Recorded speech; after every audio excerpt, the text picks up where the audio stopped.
between the Rivett and redundancy hypothesis. Rivett hypothesis कहीं न कहीं step by step species removal की बात कर रहा है और स्टेप बाय स्टेप घटने की बात हो रही है कम्युनिटी सर्विसेज, है ना। लेकिन रिडंडेंसी में यह है कि एक टाइम तक खास फर्क नहीं पड़ता स्पीशीज को कम करने से, लेकिन एक टाइम के बाद फर्क पड़ता है। एक टाइम के बाद फर्क क्या पड़ता है? अब एक भी स्पीशीज का कम हो जाना कम्युनिटी सर्विसेज को ड्रास्टिकली अफेक्ट कर सकता है। ये वाली बात है बेटा, ठीक है। लेक्चर कब तक होगा? लेक्चर होगा 2 घंटे, तो कम से कम हम पढ़ते ही हैं, 2 घंटे तो पढ़ेंगे बेटा, के बाद देखेंगे क्या हो सकता है, ठीक है। सो अब आप किसकी बात कर रहे हो? अब आप बात कर रहे हो अगले कॉन्सेप्ट की, that is called accumulation and rarefaction curve. आप लोगों ने सर्वाइवरशिप कर्व पढ़ा था? बताइए, सर्वाइवरशिप कर्व पढ़ा था क्या आप लोगों ने?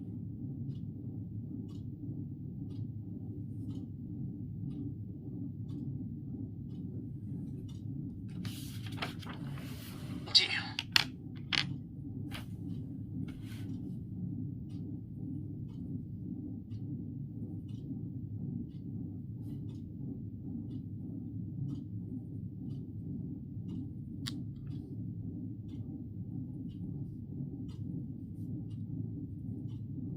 चलो बढ़िया। ओके, सर्वाइवरशिप कर्व जो है, जी सर्वाइवरशिप कर्व ये क्या जानकारी रिप्रेजेंट करता है? What is represented by the survivorship curve? जल्दी बताइए, what is represented by the survivorship curve concept? टोटी ब्लू कैसे हो गई भाई? इसका इमोजी ब्लू कैसे आ गया? बाकी सबकी इमोजी अलग कलर की है।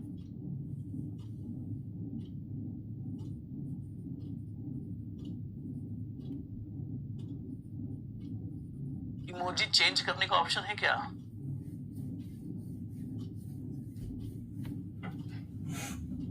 मंदार जी, मैं ये कह रहा था कि क्वेश्चन गुजरात सेट में एग्जैक्टली यही लाइन पर आया था, कीस्टोन स्पीशीज। जिस बच्चे ने कीस्टोन स्पीशीज का कॉन्सेप्ट पढ़ रखा था वो डेफिनेटली आराम से सॉल्व कर चुके होंगे उस क्वेश्चन को।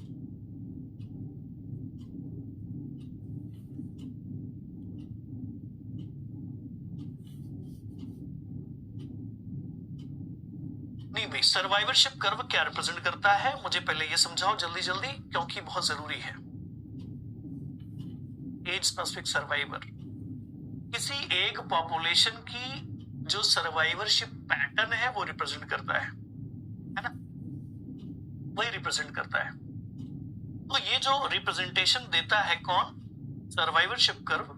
ये किसी एक पॉपुलेशन के सर्वाइवल पैटर्न को रिप्रेजेंट करता है, किसी एक पॉपुलेशन के। एक्यूमुलेशन कर्व और रेयरफैक्शन कर्व किसी एक कम्युनिटी, जी हाँ, कम्युनिटी के अंदर जो भी कंपोजिशन है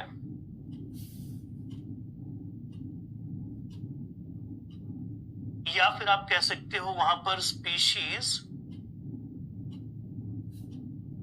डाइवर्सिटी है,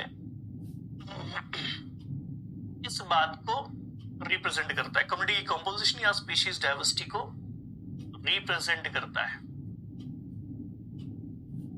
तो अगर आप जानना चाहते हैं कि किसी कम्युनिटी के अंदर, जी हाँ, किसी कम्युनिटी के अंदर जो स्पीशीज रिचनेस है, स्पीशीज डाइवर्सिटी है, वो कितनी है, आप इस तरीके का इस्तेमाल कर सकते हैं, ठीक है। So accumulation curve is actually a kind of method by which we can find out the species diversity of any place, any area. अब इसको समझने के लिए हमें लेना पड़ेगा कोई एग्जाम्पल। एक एग्जाम्पल कौन सा लेते हैं? मान लीजिए कोई फॉरेस्ट है, फॉरेस्ट कम्युनिटी है। उस फॉरेस्ट कम्युनिटी के अंदर हम क्या जानना चाहते हैं? हम जानना चाहते हैं स्पीशीज डाइवर्सिटी क्या है, ठीक है। मान लीजिए प्लांट की स्पीशीज डाइवर्सिटी क्या है या एनिमल की स्पीशीज डाइवर्सिटी क्या है। तो हम अपने सैंपल को थोड़ा सा छोटा रखने के चक्कर में रह रहे हैं। मान लीजिए फॉरेस्ट के अंदर आप जो भी ट्री स्पीशीज है उसकी रिचनेस जानना चाहते हो। What are the different types of trees are present in any community. ये आप जानना चाहते हो. ये रहा आपका वो फॉरेस्ट, है ना. या फिर ऐसा भी हो सकता है कि भाई आपके कॉलेज के बैकयार्ड में कोई फॉरेस्ट का पैच है छोटा सा, उस छोटे से पैच के अंदर कौन कौन से ट्रीज पाए जाते हैं, क्या है एग्जैक्टली कंपोजिशन उस कम्युनिटी का. ट्री के मामलों में आपको एक प्रोजेक्ट दे दिया गया और आपको कह दिया गया जाओ और पता लगाओ. तो आप क्या करोगे, ये जो फॉरेस्ट है इस फॉरेस्ट के पैच के अंदर जा करके कोई एक यूनिक प्रकार का सैम्पलिंग अप्रोच यूज करोगे, है ना. कोई ना कोई सैम्पलिंग मेथड यूज करोगे और उस सैम्पलिंग मेथड का इस्तेमाल करके आप कैलकुलेशन करना शुरू करोगे, है ना, एस्टिमेट करना शुरू करेंगे. कोई सैम्पलिंग मेथड लगेगा, it could be least quadrat method, it could be any kind of method, या फिर line transect method, belt transect method, कोई भी यूज करो. और फाइनली इस फॉरेस्ट के अंदर की जो भी ट्री स्पीशीज कंपोजिशन है वो पता कर लिए. यही आपका एम है मान लीजिए. तो अब इस चीज को आप क्या करने वाले हो, आप जाओगे उस फॉरेस्ट के अंदर, आप उस सैम्पलिंग मेथड का इस्तेमाल करोगे. सैंपल 1 लोगे, सैंपल 2 लोगे, सैंपल 3 लोगे, ऐसे कई सारे रैंडम सैंपल लोगे. रैंडम सैंपल लेने के बाद फिर आपको पता चलेगा एग्जैक्टली वहां की जो स्पीशीज कंपोजिशन है वो कैसी है. बात समझ में आओ. अब इस बात को फटाफट ग्राफ की मदद से समझा. तो ये है कोई एक ग्राफिकल रिप्रेजेंटेशन इस बात का. किसी कम्युनिटी को एक्सप्लोर कर रहे हो आप, और एक्सप्लोर करने के दौरान कुछ सैम्पलिंग मेथड्स का इस्तेमाल कर रहे हो, कुछ सैम्पलिंग अप्रोचेस का इस्तेमाल कर रहे हो. ठीक है, चलो देखते हैं क्या हो सकता है. तो यहां पर आपने लिखा सैंपल्स, और इस जगह पर आप मेंशन कर रहे हो स्पीशीज रिचनेस, स्पीशीज रिचनेस. और अब देखने को ये मिलता है कि आपने सबसे पहला सैंपल लिया, फर्स्ट सैंपल. सबसे पहला सैंपल लेने के बाद आपको क्या दिखाई देता है, सबसे पहला सैंपल लेने के बाद आपको कितने स्पीशीज उसमें मिल जाते हैं. ये सबसे पहला सैंपल. फिर आप सैंपल नंबर 2 लेते हो, सैंपल नंबर 2, उसमें कुछ और स्पीशीज उसमें ऐड हो जाते हैं. फिर आपने सैंपल 3 लिया, उसमें कुछ और स्पीशीज ऐड हो जाते हैं. मतलब जितनी बार आप सैंपल ले रहे हो उसमें कुछ ना कुछ आपको नई नई स्पीशीज मिलती जा रही है. सैंपल 1, सैंपल 2, सैंपल 3, सैंपल 4 लिया, उसमें भी कुछ और स्पीशीज ऐड हुए. तो हर सैंपल के साथ हमें नंबर ऑफ स्पीशीज उस एरिया में ज्यादा मिलती हुई दिखाई दे रही है. फिर आपने अगला सैंपल और लिया, इस बार इंक्रीज तो आया लेकिन कम, कुछ नई स्पीशीज ज्यादा नहीं मिली, बहुत कम नई स्पीशीज मिली. फिर अगली बार और भी एक सैंपल लिया, अब स्थिति ऐसी है. अब अगले सैंपल में स्थिति ऐसी है, उससे कोई खास बदलाव नहीं. फिर एक सैंपल लिया तो अब थोड़े से 1-2 और नए स्पीशीज मिल गए. ठीक है, और एक सैंपल लिया, कोई चेंज नहीं आया. और एक सैंपल लिया, कोई चेंज नहीं आया. ऐसे आपने जितने भी सैंपल लिए उसमें क्या पैटर्न दिखाई देता है वो आपके सामने है. तो अगर मैं सारे जो भी एजेस हैं, एजेस इन सारे सैंपल्स के, इन सभी को जोड़ता जाऊं, मुझे क्या देखने को मिलेगा, कोई ऐसा एक पैटर्न देखने को मिलेगा, है ना. जो एजेस है सारे सैंपल के, उनको मैं ऐसे जोड़ता जाऊं तो ऐसा एक कर्व देखने को मिलेगा. इसी कर्व को कहते हैं एक्यूमुलेशन कर्व. Accumulation curve.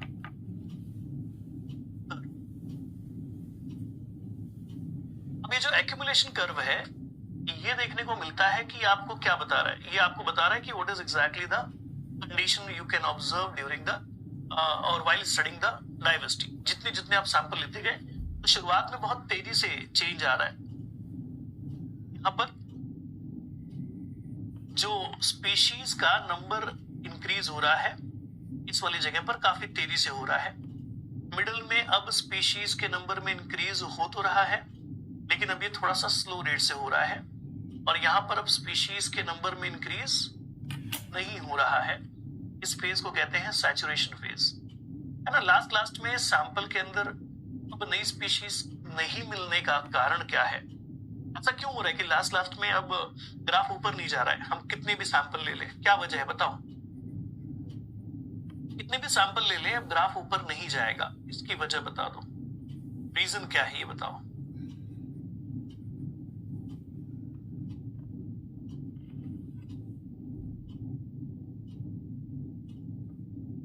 क्या वजह हो सकती है? कंक्लूड करें, जल्दी जल्दी बताएं।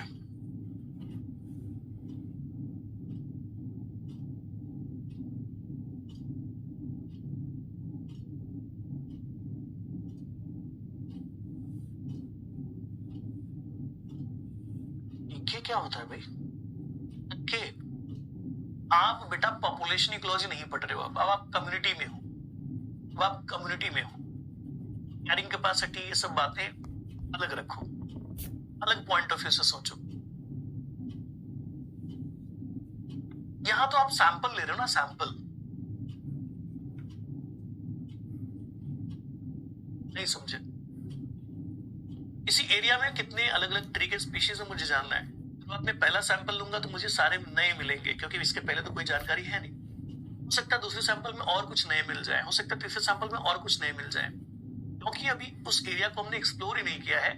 जो भी मिलेंगे वो ज्यादातर नए होने की संभावना है। तो in a very early phase the species number will increase with maximum rate, ज्यादा नए नए स्पीशीज मिलेंगे।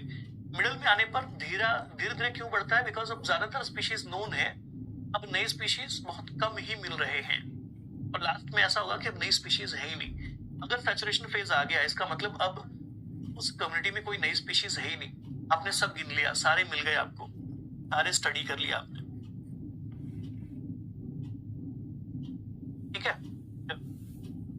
अब आता है अगला rarefaction curve. Rarefaction curve कैसे निकालते हैं? तो जहां जहां सैंपल में इंक्रीज आया है उनकी मीन वैल्यू लेनी है, उनकी मिडिल वैल्यू लेनी है ना। उनकी मिडिल वैल्यूज लेकर के उनके साथ जोड़ देना है। तो जहां जहां भी इंक्रीज आया है उनकी मीन वैल्यूज को कनेक्ट करना है।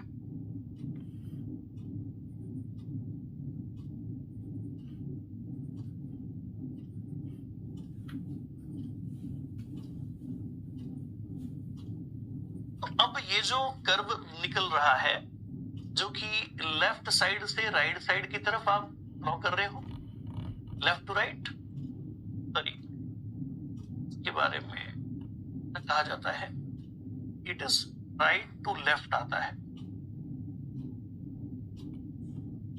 और ये जो है लेफ्ट टू राइट जाता है, ठीक है। तो ये जो कर्व है इसको हम कहते हैं रेयर फैक्शन का, ग्रीन वाला, which is representing only the sample जिसमें इंक्रीज दिख रहा है। सिर्फ इंक्रीज वाले सैंपल्स ही लेने हैं, बाकी सारे सैंपल्स नहीं चाहिए। ऐसे सैंपल जिसमें कोई चेंज ही नहीं आया उसको क्यों वापस यूज कर रहे हो, है ना। ऐसे दो प्रकार के कर्व हैं, ध्यान रखिएगा, रेयर फैक्शन कर्व और साथ ही साथ एक्यूमुलेशन कर्व। सैंपलिंग करके हम किसी भी पर्टिकुलर प्लेस पर जो स्पीशीज डाइवर्सिटी है उसका अंदाजा लगा लेते हैं। अब इन दोनों कर्व में क्या बातें हैं जो ध्यान रखनी है, क्या कॉन्सेप्ट हैं जो ध्यान रखने हैं, लिखिए एक एक करके। सबसे पहला curve rarefaction curve, rarefaction curve. Rarefaction curve की खासियत क्या है? जैसा हमने कहा कि मीन वैल्यूज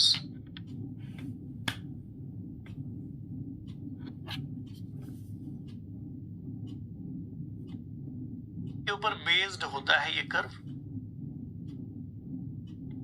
ठीक है। है, हर सैंपल की मीन वैल्यूज के ऊपर बेस्ड है ये कर्व। उसी के साथ साथ it is made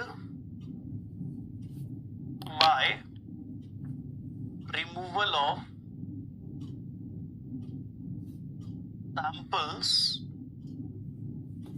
without species richness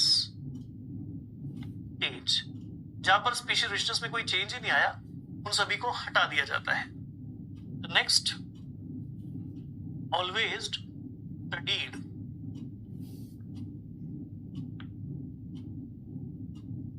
from right towards left, हमेशा राइट से लेफ्ट की तरफ पढ़ा जाता है। ठीक है, ये हो गया रेयरफैक्शन कर्व। अगला क्या है? Accumulation curve. एक्यूमुलेशन कर्व जो है इसमें सारे के सारे सैंपल्स प्रेजेंट हैं।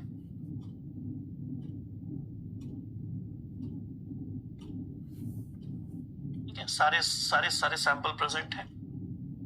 सो मेड बाय और represent all the samples studied, always studied from left towards right। हमेशा इसको रीड करने का जो तरीका है वो इस प्रकार से है।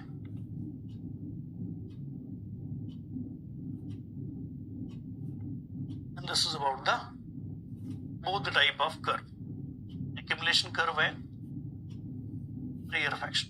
इतनी जानकारी ध्यान रखिएगा, बाकी और इसके बारे में फिलहाल जानने की कोई खास जरूरत नहीं है। इतना याद रखते हैं तो भी आपका काफी सारा काम हो जाना है। ठीक है, तो this is about the rarefaction curve and accumulation curve.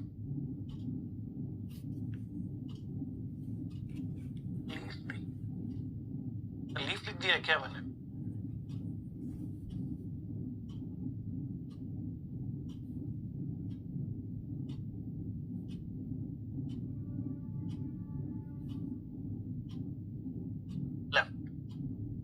ठीक है, जिसने भी बताया thank you, thank you so much.